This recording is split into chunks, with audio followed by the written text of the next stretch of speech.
A tense hush gripped Joe's diner as the owner barked, "We don't serve your kind here." The woman in a faded army jacket flinched, eyes flashing defiance, and turned to leave. A glint of gold beneath her collar caught the light, a metal that would soon shatter his arrogance.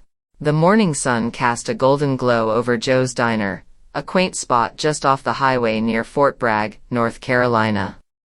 It was March 2025, and the air carried the crisp scent of spring, mingling with the aroma of sizzling bacon and fresh coffee.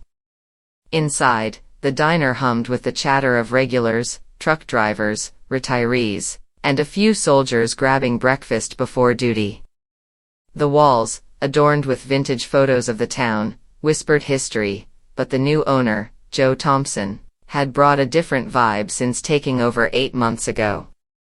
At 45, Joe was a burly man with a buzz cut, his arms crossed tightly over a stained apron, his eyes sharp with judgment. Captain Emily Rodriguez pushed through the glass door, the bell jingling softly. At 52, she carried the weight of her 20-year Army career in her stride, a slight limp from a shrapnel wound in Afghanistan, weathered hands, and a gaze that held both strength and weariness. Her faded Army jacket, patched at the elbows, bore the insignia of her old unit. She'd retired 3 years ago after earning a Bronze Star for saving her squad under fire, but civilian life hadn't been kind. Nightmares still haunted her, and her savings were dwindling. Today, though, she had a mission. Her nephew's 12th birthday was tomorrow, and he'd begged to celebrate at Joe's Diner, known for its legendary blueberry pancakes. Emily wanted to scope it out first. Old habits from her recon days never faded. She settled at the counter, offering a small smile to the young waitress, Sarah, whose name tag gleamed under the fluorescent lights. "Coffee, please," Emily said, her voice steady but soft. Sarah, a 20-something with a bright smile, nodded and poured a steaming cup. "Planning something special?" she asked, noticing Emily's thoughtful look. "My nephew's birthday tomorrow," Emily replied, her tone warming. "He's turning 12, wants to be a soldier like his aunt one day." Joe overheard from the kitchen doorway, his expression darkening. He'd had a bad run-in with some rowdy soldiers last month, broken chairs, unpaid tabs, and now he saw every uniform as trouble. Stepping forward, he wiped his hands on a rag, his voice cold. "We're pretty busy," he said, eyeing Emily's jacket with disdain. "Don't have time for loiterers." Emily's brow furrowed, confusion flickering across her face. "I'm here to order," she said calmly, "and check if this place suits a kid's party." Joe's arms tightened across his chest, his tone dropping but audible to nearby tables. "We don't serve your kind here," he snapped. "Military folks cause trouble. I'm not dealing with that again." The diner fell silent, forks pausing midair. Emily's jaw clenched, a flicker of hurt in her eyes, but she stood, dignity intact, and headed for the door, unaware her mettle would soon change everything. Emily's boots echoed on the diner's tiled floor as she headed for the door, her jaw tight with restrained hurt. Joe's words, "We don't serve your kind here," still stung, but she refused to let him see her break. The morning light streamed through the windows, catching the glint of gold beneath her collar again. Sarah, the waitress, froze mid-step, her eyes widening as she recognized the shape, a Bronze Star medal, a symbol of valor she'd seen in her brother's military books. "Ma'am, wait," Sarah called, her voice trembling with urgency, ignoring Joe's glare from behind the counter. Sarah hurried after Emily, reaching her just before the door. "Is that a Bronze Star?" she asked, her tone a mix of awe and disbelief. Emily paused, her hand on the glass, and turned slightly. She reached into her jacket, pulling out the medal on its ribbon, the scratches on its surface telling stories of survival. "Yes," she said quietly, her voice steady but heavy with memory. "Afghanistan, 2012. My squad was ambushed, I got them out." The diner's chatter had died completely, forks clattering to plates as customers turned to listen. Joe scoffed from the counter, his arms still crossed, though a flicker of unease crossed his face.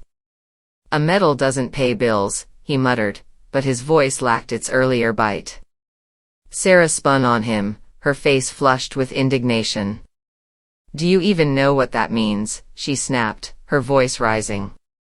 She risked her life for this country, for people like us. A few customers nodded, their expressions shifting from curiosity to respect. An older man in a flannel shirt, a Vietnam vet himself, stood slowly. "She's a hero, Joe," he said, his voice gruff. "You owe her an apology." Emily stood silently, the medal still in her hand, her gaze fixed on Joe. The weight of her service, the years of sacrifice, seemed to fill the room. Joe shifted uncomfortably, his confidence crumbling under the stares of his customers. I didn't know," he stammered, wiping his hands on his apron. "I thought military folks just meant trouble." Sarah's eyes flashed. "Then you thought wrong," she said, her voice firm. "You can't judge someone by their jacket." The tension in the diner thickened, every eye on Joe, waiting for his next move, as Emily's quiet strength spoke louder than any words. Joe's face flushed, the weight of his mistake sinking in as the diner's silence pressed against him. I'm sorry," he said, his voice barely above a whisper, stepping out from behind the counter. "Please, come back. Your coffee's on me." Emily hesitated, her hand still on the medal, her eyes searching Joe's for sincerity.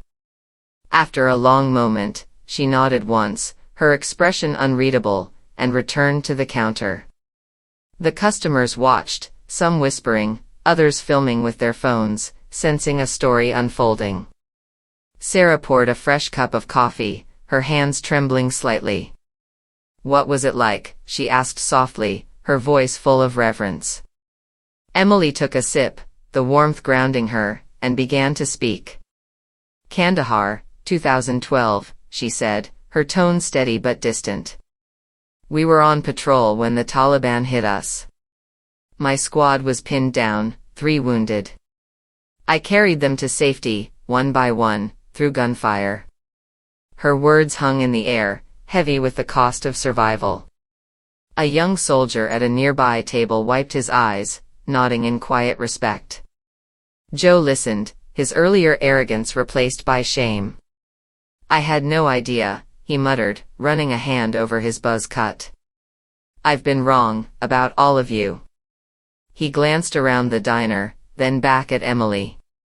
"Tell me more. Please." Emily met his gaze, her voice firm. "It's not just about me. It's about every soldier who's been judged without a chance." The older vet in flannel spoke up again. "She's right. We've all got stories, and scars you can't see." The mood shifted as more customers chimed in, sharing their own military tales. A woman in her 60s mentioned her father's service in Korea. A truck driver spoke of his brother in Iraq. The diner became a space of connection, the walls echoing with stories of sacrifice. Joe, now humbled, made a decision. "Starting today," he announced, his voice louder, "veterans get a 20% discount here. And I'm hosting a Veterans Day event next month, free meals for all who served." The crowd murmured in approval, some clapping, as Emily's quiet courage sparked a change. Emily set her medal on the counter, its scratches catching the light. "It's not about discounts," she said softly. "It's about respect." Joe nodded, his eyes downcast, knowing he had a long way to go. The diner buzzed with a new energy, the air thick with anticipation for what tomorrow's birthday celebration would bring. The diner's air buzzed with a newfound respect as Joe stood before Emily, his earlier arrogance gone. "I owe you more than coffee," he said, his voice cracking with shame. "I was wrong, inexcusably wrong. I let one bad experience cloud my judgment, and I disrespected you, a hero. He turned to the crowd, raising his voice. This diner's changing. No veteran will ever be turned away again.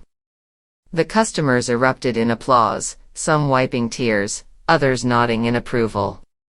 Emily's expression softened, but her eyes held a quiet strength. Joe continued, his tone earnest. Tomorrow, 10 a.m., your nephew's birthday party is on us, best blueberry pancakes in town. He paused, then added, and I'm putting up a wall of honor for local veterans. Your story, Captain Rodriguez, will be the first. Emily set her coffee down, the bronze star still on the counter, its scratch is a testament to her sacrifice. It's not about me, she said softly. It's about every soldier who's been overlooked. Respect them, that's what matters. Joe nodded, his face etched with regret, knowing this was just the start of making amends. Word of Emily's story spread like wildfire through Fort Bragg. By noon, the diner's social media was flooded with posts. #HonorEmily trended on X, drawing veterans and supporters to Joe's diner. Over the next week, the Wall of Honor took shape, adorned with photos of local heroes, Emily's Bronze Star story at its center. Joe kept his promise, veteran discounts became permanent, and the Veterans Day event drew hundreds, with free meals and shared stories healing old wounds. The diner transformed into a community hub, a place where respect for service was non-negotiable. Emily arrived the next morning with her nephew, a wide-eyed 12-year-old in a superhero cape. The diner was decked out with American flags, every customer standing as they entered. Joe, now humbled, personally served blueberry pancakes, their edges crisp, just as promised. Emily smiled, her medal tucked away, her heart lighter.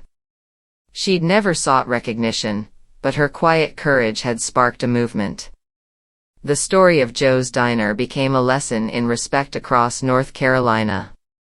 It reminded everyone that true heroes often wear faded jackets, their scars invisible but their impact profound. So, what would you do if you were Joe?